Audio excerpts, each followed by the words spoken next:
Assalomu alaykum, hurmatli talabalar. Men Yakubova Nargiza Rustamovna, Renessans ta'lim universiteti sport faoliyati kafedrasi o'qituvchisiman. Men bugun sizlarga moddalar almashinuvining umumiy qonuniyatlari, fermentlar, biologik katalizatorlar mavzusida ma'ruza o'qib beraman. Ma'ruzamiz rejasi moddalar almashinuvi haqida umumiy tushuncha, assimilyatsiya va dissimilyatsiya jarayonlarining o'zaro nisbatiga bir qator omillarning ta'siri, moddalar almashinuvining asosiy turlari, organik almashinuv va uning hujayra strukturalari bilan bog'liqligi, fermentlar, biologik katalizatorlar mavzusida rejalarimiz asosida ma'ruza o'qiymiz. Tirik organizmlar doim tashqi muhit bilan chambarchas bog'langan bo'lib, undan o'zlarining hayot faoliyatiga kerak moddalarni o'zlashtirib, o'zining spetsifik moddalariga aylantiradi va parchalanish reaksiyalarining oxirgi mahsulotlarini ana shu tashqi muhitga chiqarib turadi. Boshqacha qilib aytganda, tirik organizmlarda doim bir vaqtning o'zida juda ko'p turli-tuman kimyoviy reaksiyalar sodir bo'lib turadi. Ana shu kimyoviy reaksiyalar majmuasi yig'indisi moddalar almashinuvi yoki metabolizm nomi bilan yuritiladi. Metabolizm bu ko'pgina o'zaro bog'langan multiferment tizimlari ishtirokida ta'minlanadigan yuqori darajada muvofiqlashtirilgan va ma'lum maqsadga yo'naltirilgan hujayra faoliyatidir. Hujayralarda metabolizm quyidagi 4 ta maxsus funksiyalarni bajaradi. Energiyaga boy ozuqa moddalar, yog'lar, uglevodlar, oqsillarni parchalanish yo'li yoki quyosh yorug'lik energiyasini tutib o'zgartirish yo'li bilan kimyoviy energiya bilan ta'minlash. Tashqi muhit moddalarini, ya'ni ozuqa moddalarini oddiy va kichik molekulyarli moddalarga qurilish bloklariga aylantirish. Ana shu qurilish bloklari bo'lib xizmat qiladigan oddiy moddalardan yuqori molekulyarli moddalar, oqsillar, nuklein kislotalar, polisaxaridlar, lipidlar va organizmga xos bo'lgan boshqa hujayralar komponentlarini yig'ish, hujayralarning har bir maxsus funksiyalarni bajarish uchun kerak bo'ladigan biomolekularni sintezlash va parchalash qobiliyatiga ega bo'lishidir. Garchi moddalar almashinuvini yuzlab fermentlar, reaktivlardan tashkil topgan bo'lsa-da, markaziy metabolik yo'llar uncha ko'p emas. Asosan bir xil metabolizmda assimilyatsiya va dissimilyatsiya jarayonlarini ajratish qabul qilingan. Assimilyatsiya jarayoni bu bolalar tashqi muhit moddalarini o'zlashtirish va ularga organizm moddalariga aylantirish jarayonlarini o'z ichiga oladi.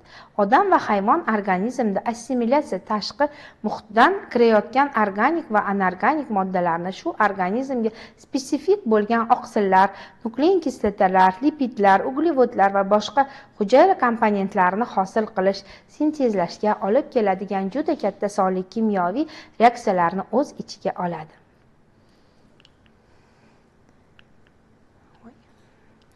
Assimilyatsiya jarayoni organizmning o'sishi, rivojlanishi, yallig'lanib turishi va energiya manbai sifatida foydalanadigan moddalarni jamg'arishni ta'minlaydi.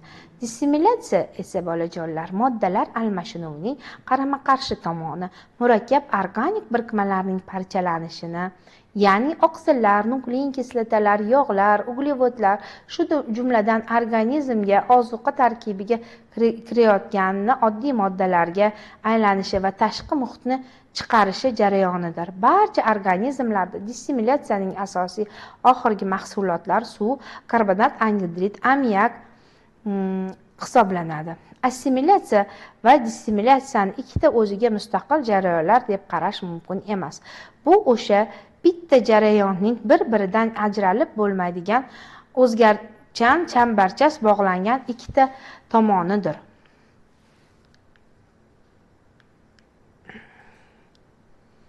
Masalan, assimilyatsiyaga olib bo'lgan organizm uchun spetsifik moddalarni sintezlash tashqaridan energiya sarflanishini talab qiladi. Organizm bu energiyani biologik oksidlanish jarayonidan, ya'ni dissimilyatsiya jarayonidan oladi.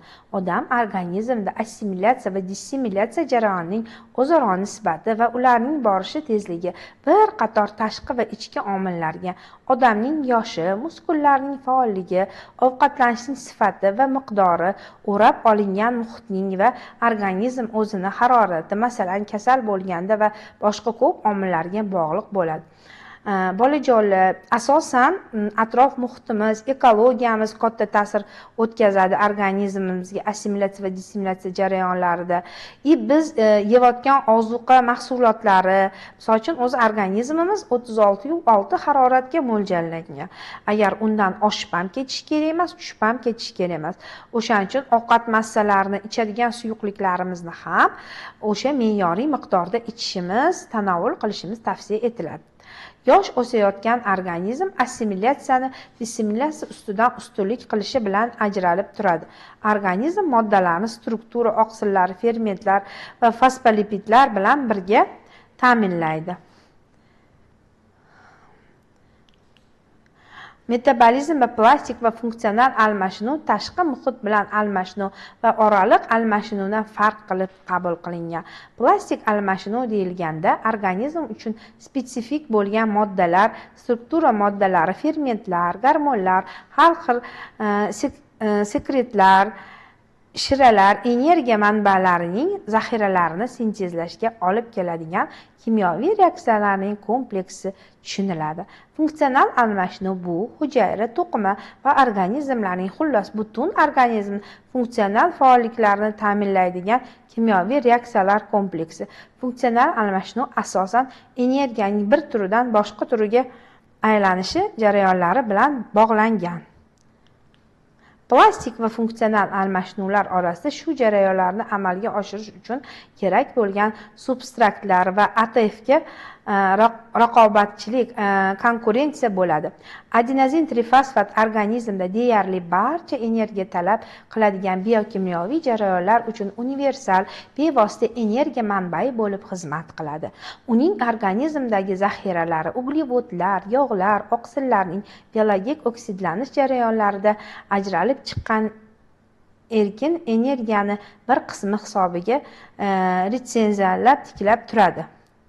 Tashqi muhit bilan almashinuv organizmda o'ziga mahsulotlar va kislorodni kirishi va almashinuv oxirgi mahsulotlari tashqi muhitga chiqarishni o'z ichiga oladi. Organik almashinuv bu organizmga kirgan kimyoviy birikmalar bilan sodir bo'ladigan kimyoviy reaksiyalar kompleksidir. Organik almashinuv jarayonida hosil bo'ladigan moddalar metabolitlar deb ataladi. Organik almashinuv va uning hujayra strukturalari bilan bog'liqligi oraliq almashinuv o'zaro chambarchas bog'langan. Birini ikkinchisidan ajratib bo'lmaydigan ikkita jarayon anabolizm va katabolizmdan tashkil topgan. Organik almashinuv bu har ikkala tomoni anabolizm va katabolizm vaqt va fazoda o'zaro chambarchas bog'langan bo'ladi. Tirik organizmlarda doimo juda ko'p turli tuman kimyoviy reaksiyalar sodir bo'lib turadi. Bu reaksiyalar o'lik tabiatdagi shunday reaksiyalarning tezligidan millionlar marta yuqoriroq tezlikda bo'ladi. Shu bilan birga organizmda bularning hammasi nisbatan past harorat va bosimda hamda muhitning pH chegaralangan diapazonida sodir bo'ladi. Masalan, ovqat hazm qilish tizimida oqsillarning aminokislotalargacha parchalanishi 37 gradusda va 2-3 soat davomida sodir bo'lsa, laboratoriya sharoitida esa 105 gradusda 0,6 nanometr eritmasida 24-72 soatda o'tkazilishi mumkin. Tirik organizmlarda kimyoviy reaksiyalarning juda katta tezligi ularda fermentlarning yoki enzimlarni bo'lishiga bog'liq. Ferment atamasi lotincha so'z bo'lib, fermentum achitqi, xamirturush, enzim esa grekcha en, ichki, zeme, achitqi ma'nosini bildiradi.